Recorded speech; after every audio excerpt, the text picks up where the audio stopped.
Le problème que nous tentions de résoudre était de réaliser un joint à scellement étanche dans la calandre et pour cela, nous avons utilisé un insert de tube de calandre que nous roulons pour créer le joint.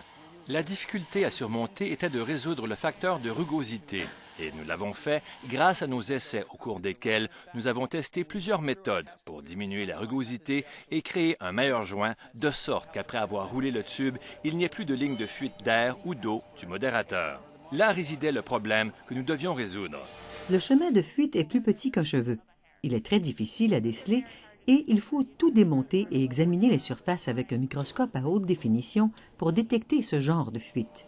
Nous avons élaboré une méthode de dudgeonnage qui permet de rouler le tube et de créer un joint formé en permanence par une déformation permanente du tube qui ne changera pas dans les 5 ou 10 ans à venir avant la prochaine réparation. Dans le tube sur la face du réacteur et dans la plaque du tube que l'on voit ici avec la calandre, il y a un insert qui sortira d'environ ça jusqu'ici, qui est probablement la moitié du champ de portée de l'insert. Nous utilisons un mandrin qui entre dans ce tube et l'immobilise par expansion mécanique en l'étirant jusqu'à ce qu'il colle à la circonférence et finisse par former un joint. Ce diamètre augmentera à la valeur nécessaire que nous aurons calculée après que nous aurons fait notre joint. Nous testons maintenant diverses méthodes que nous avons trouvées reproductibles et en réduisant la rugosité, nous pouvons former un bon joint en utilisant notre méthode standard de dudgeonnage. Ce que vous voyez là sera le produit final. Auparavant, je vous ai montré l'insert et le tube de calandre. Voici l'insert maintenant jointé et le tube de calandre simulé. Notre plaque de tube et le tube de calandre ici solidement en place. Je ne peux pas le déplacer, je ne peux pas le faire tourner. Ce joint a passé avec succès l'essai d'étanchéité et il répond à nos critères. La méthode de polissage s'est donc révélée jusqu'ici prometteuse. C'est le résultat d'un grand travail d'équipe. Lorsque nous présenterons ces échantillons, ils seront testés et toutes les données d'essai seront analysées par tous nos ingénieurs et personnels techniques. Puis, ils élaboreront la marche et nous pourrons répondre à ces questions. Devons-nous continuer à tester cette méthode? Est-elle acceptable? Devons-nous essayer quelque chose de nouveau? Le travail en équipe est énorme.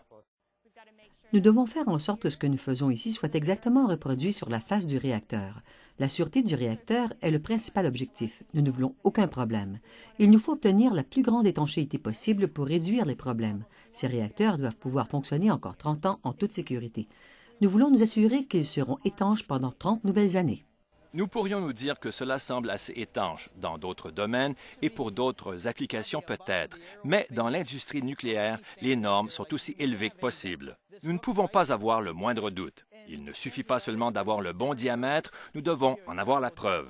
Si nous savons que la méthode est reproductible, nous devons réunir des preuves, les documenter et nous le faisons à l'aide de nos techniques d'essai d'étanchéité pour prouver par écrit que le taux de fuite est bien celui que nous avons déterminé et qu'il se situe sans le moindre doute en dessous du critère d'acceptation.